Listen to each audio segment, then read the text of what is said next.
Hello, I'm Jack Reeder with Future Pastimes, and this is a quick video that covers some easy to miss or remember rules for playing Dune. So if it's your first time playing or your first time playing in a long time, this is going to be some things to think about for play and some rules that you might have overlooked or the nuance of it has slipped your mind.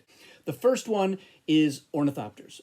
Now, you have Ornithopters if you start your movement action in either Arakeen and or Carthag.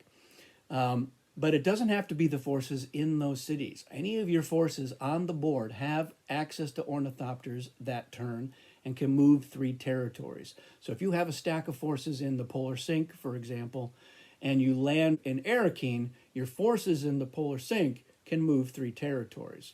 So that's important to remember. Doesn't matter if anybody is already in Arakeen, as long as you have forces, when your movement action starts, you have 3 movement that turn.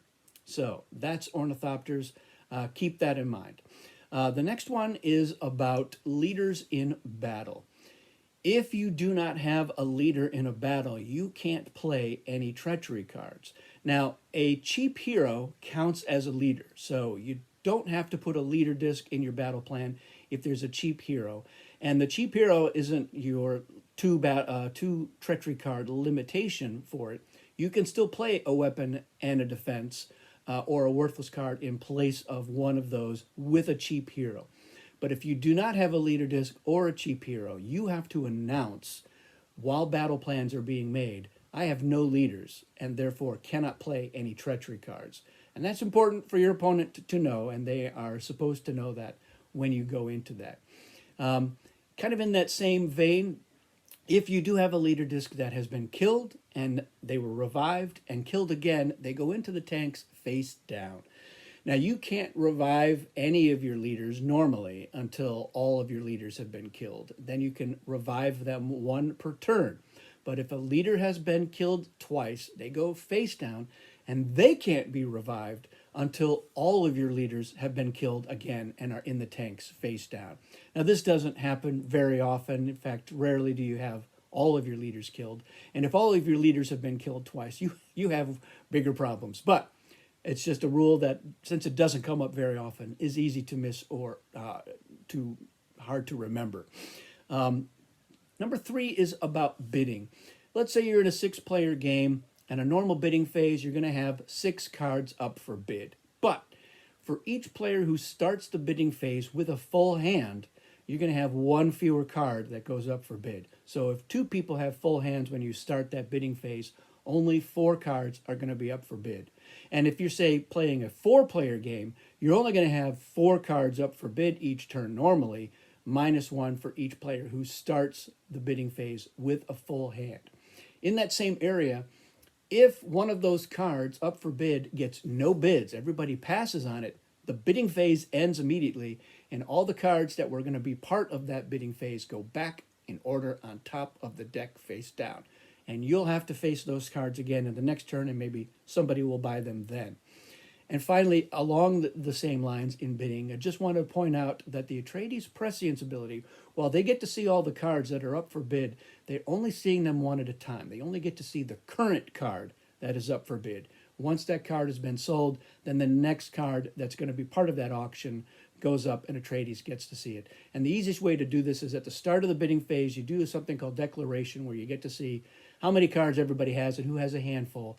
And then you're going to draw a number of cards that will be part of that auction, making it a pile. And then from that pile, you take a card, and that's the current card that goes up for bid. And that just helps to keep track of how many cards have been bid on and sold and will be part of this auction. And it helps Atreides keep track of which one do I get to look at as part of that bidding phase. The next thing I want to talk about is storm order and how that applies to Stronghold blocking. Now, storm order is the order in which the storm goes and players take their turns. And that is determined by which player the storm's token would cover their faction token next. I know that sounds confusing, but everyone's going to have one of their faction tokens on the circles around the board, and the storm moves around. And if the storm is going to cover your token next, you're the first player in storm order. And keep in mind, if the storm is on your token, you're not first, you are last in storm order. So you will open the bidding last, you will ship and move last, and you will determine your battles last. And you will also lose a tie if you are last in storm order. But paying close attention to storm order is critical in the shipping and movement phase, because the players who are going to be going late or last in the shipping and movement phase can sometimes win the game without putting up much of a fight, if any. If, for example, you have a player with forces in Habanya siege or Tuic siege, for their shipping and movement action, they could ship into Carthage, giving them Ornithopters, and from there they can move to Arakeen or to Siege Tabor, and that puts them in at least 3 strongholds. And if there isn't already somebody else there, they win the game. And that is one of the ways that sometimes the Harkonnen or the Ixians can win the game, because the other players are so focused on going out and fighting over the spice blows, or going out of their way to not get into battles that turn because, say, all they have is a worthless card and they just don't want to risk their leaders. But you need to pay attention to who could potentially win and figure that early, because that will allow for something called stronghold blocking. And that is because you can only have 2 factions in a stronghold. Non-stronghold territories can have any number of factions, and in every one of those territories except the Polar Sink, you could have 3 or 4 factions, and they'll be battling it out one at a time in storm order. So whoever goes first in storm order will choose who it is in that territory they want to battle, and then if they win, who they want to battle next, etc., etc. But in the strongholds, only 2 factions can be there. So what is stronghold blocking? Well, that is where you go into a stronghold where somebody else is, in order to prevent a stronger player, somebody who is poised or able to go for the win that turn, from being able to get into that stronghold. Blocking Carthage is one of the most important strongholds to block, because it is centrally located between 2 other strongholds that you can move to from there. So the stronghold blocking normally involves making a deal with that player, although it doesn't have to.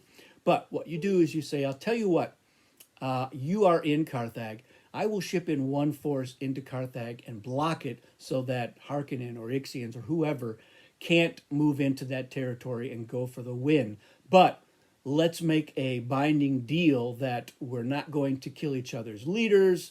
You just play your highest leader, I'll play my lowest leader. You won't lose any of your forces, and I'll just lose the 1 force that I shipped down.